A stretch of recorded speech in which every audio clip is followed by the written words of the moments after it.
Assalamualaikum warahmatullahi wabarakatuh. Perkenalkan, nama saya Iman Nabila Fitri dengan NIM 2114070046 dari PGMIB akan mempresentasikan makalah saya, yaitu PSSPI tentang kebudayaan Arab, Mesir, Persia, dan India pra-Islam. Pertama, kita akan membahas tentang kebudayaan bangsa Arab pra-Islam. Kebudayaan bangsa Arab sebelum datangnya Islam. Masa sebelum Islam, khususnya kawasan Jazirah Arab, disebut masa jahiliyah. Julukan semacam ini terlahir disebabkan oleh terbelakangnya moral masyarakat Arab, khususnya Arab pedalaman atau Baduy, yang hidup menyatu dengan padang pasir dan area tanah yang gersang. Mereka pada umumnya hidup berkabilah dan nomaden. Mereka berada dalam lingkungan yang miskin pengetahuan. Situasi dengan kegelapan dan kebodohan tersebut mengakibatkan mereka sesat jalan, tidak menemukan nilai-nilai kemanusiaan, membunuh anak dengan dalih kemuliaan, memusnahkan kekayaan dengan perjudian, membangkitkan peperangan dengan alasan harga diri dan kepahlawanan. Suasana semacam ini terus berlangsung hingga datang Islam di tengah-tengah mereka. Namun, demikian bukan berarti masyarakat Arab pada waktu itu sama sekali tidak memiliki peradaban, kebudayaan. Mereka yang paling menonjol adalah bidang sastra bahasa Arab, khususnya syair Arab. Perekonomian penduduk negeri Mekah umumnya baik karena mereka menguasai jalur darat di seluruh Jazirah Arab. Baiklah, yang kedua yaitu kondisi geografis Jazirah Arab secara geografis. Daratan Jazirah Arab didomisili padang pasir yang luas, serta memiliki iklim yang panas dan kering. Hampir 5/6 daerahnya terdiri dari padang pasir dan gunung batu. Secara garis besar, Jazirah Arab dibedakan menjadi dua, yakni daerah pedalaman dan pesisir. Yang ketiga yaitu kondisi sosial dan budaya bangsa Arab. Bangsa Arab Baduy hidup berpindah-pindah atau nomaden. Demikian ini karena kondisi tanah tempat mereka hidup terdiri dari gurun pasir kering dan minim turun hujan, berbeda dengan penduduk Arab perkotaan, terutama penduduk pesisir. Pertanian, peternakan, dan perdagangan dapat berkembang dengan baik di daerah tersebut. Aksi dan reaksi antara penduduk kota dengan masyarakat kurun dimotivasi oleh desakan kuat untuk memenuhi kebutuhan pribadi masyarakat, baik nomaden maupun yang menetap hidup dalam budaya kesukuan. Organisasi dan identitas sosial berakar pada keanggotaan dalam suatu rentang komunitas yang luas. Maka tidak heran jika perperangan antar suku menjadi ciri khas masyarakat ini. Rendahnya harga wanita seakan-akan menjadi akibat dari keadaan masyarakat yang suka berperang. Akibat tradisi perperangan ini, kebudayaan mereka tidak berkembang. Karena itu, bahan-bahan sejarah Arab pra-Islam langka didapatkan di Dubai Arab dan dalam bahasa Arab. Yang keempat, kondisi ekonomi bangsa Arab.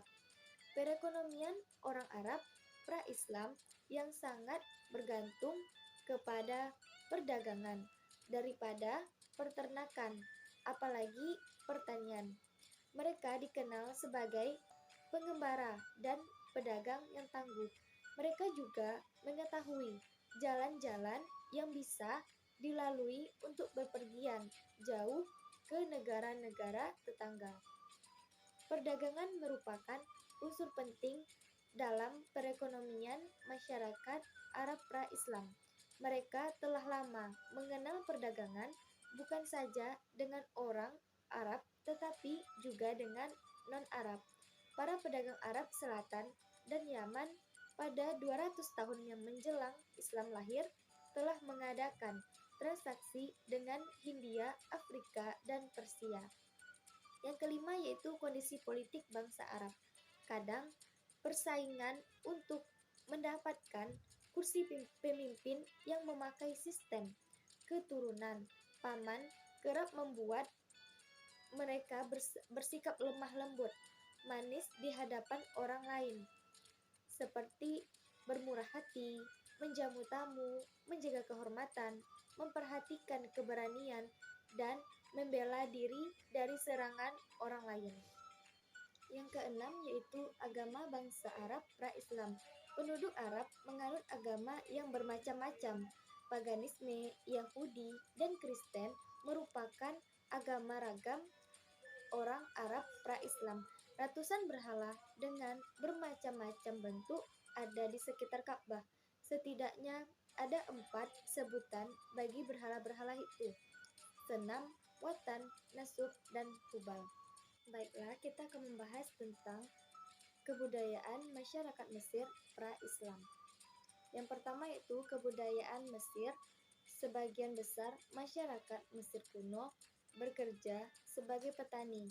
Kediaman mereka terbuat dari tanah liat yang didesain untuk menjaga udara tetap dingin di siang hari. Bangsa Mesir kuno sangat menghargai penampilan dan kebersihan tubuh. Musik dan tarian menjadi hiburan yang paling populer bagi mereka yang membayar untuk melihatnya. Orang-orang kaya di Mesir kuno juga gemar berburu dan berlayar untuk hiburan. Yang kedua yaitu pakaian adat orang Mesir selama perkembangan peradaban Mesir kuno dari kerajaan kuno, kerajaan pertengahan, kerajaan baru, hingga ke periode penjajahan Romawi. Hampir tidak terjadi perubahan-perubahan yang mendasar dalam bentuk dan gaya kostum. Keterikatan terhadap tradisi nampaknya lebih kuat dibanding kebutuhan untuk menerima perubahan. Kostum yang dipakai pada awal peradaban Mesir kuno masih sangat sederhana. Sebuah kostum berbentuk kemeja atau tunika yang dinamakan kalasiris. Yang ketiga kita akan bahas itu kebudayaan Persia pra-Islam. Poinnya kondisi moral kemerosotan moral merebak secara luas. Demikian parahnya sampai-sampai Persia terjerumus ke dalam perangkap pernikahan sedarah. Penyakit ini tidaklah lazim terjadi pada bangsa-bangsa lain di zaman itu. Bahkan dipandang sangat menjijikan. Yang kedua yaitu kondisi sosial. Seperti penyucian para kista, mereka meyakini bahwa di nadi para kisra, ratu raja-raja Persia mengalir darah Tuhan. Mereka berada di atas manusia dan di atas undang-undang, sehingga rakyat pun menyembah mereka. Kemudian masyarakat Persia berdiri di hadapan Kisra sesuai dengan kasta mereka. Kemudian masyarakat Persia menyumbat mulut mereka dengan kain putih tipis apabila menghadapi Kisra, supaya nafas mereka tidak mencemari sang paduka Kisra yang mulia. Kemudian, kedudukan manusia di dalam masyarakat Persia tunduk di bawah aturan kasta-kasta sosial yang sangat ekstrim. Yang ketiga yaitu kondisi politik. Raja-raja Persia hanya berasal dari satu keluarga, yaitu keluarga Sasania.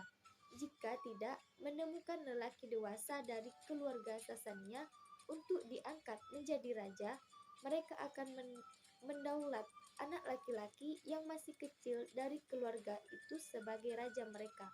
Yang keempat, kondisi keagamaan. Agama yang tersebar di Persia adalah penyembah terhadap api, yaitu ajaran Zarathustra atau Zoroaster yang menyeru kepada penyucian api. Zoroaster mengatakan bahwa cahaya Tuhan memancar dari segala yang bersinar dan menyala. Berikutnya itu sejarah peradaban pra-Islam India. Sekitar tahun 6000 sampai 5000 sebelum Masehi, bangsa Dravida datang ke India dari Asia Barat dengan kepercayaan terhadap adanya Tuhan secara abstrak. Pada abad ke-6 sebelum Masehi, bangsa Arab datang dari Persia, menguasai Pujat dan Banaras, India Utara dengan membawa kepercayaan adanya Tuhan secara nyata. Mereka menyembah api, bulan, matahari, angkasa, angin, topan, samudra, pohon, dan patung, serta dewa-dewa sebagai persembahan dewa-dewa. Mereka menyembelih manusia sebagai korban.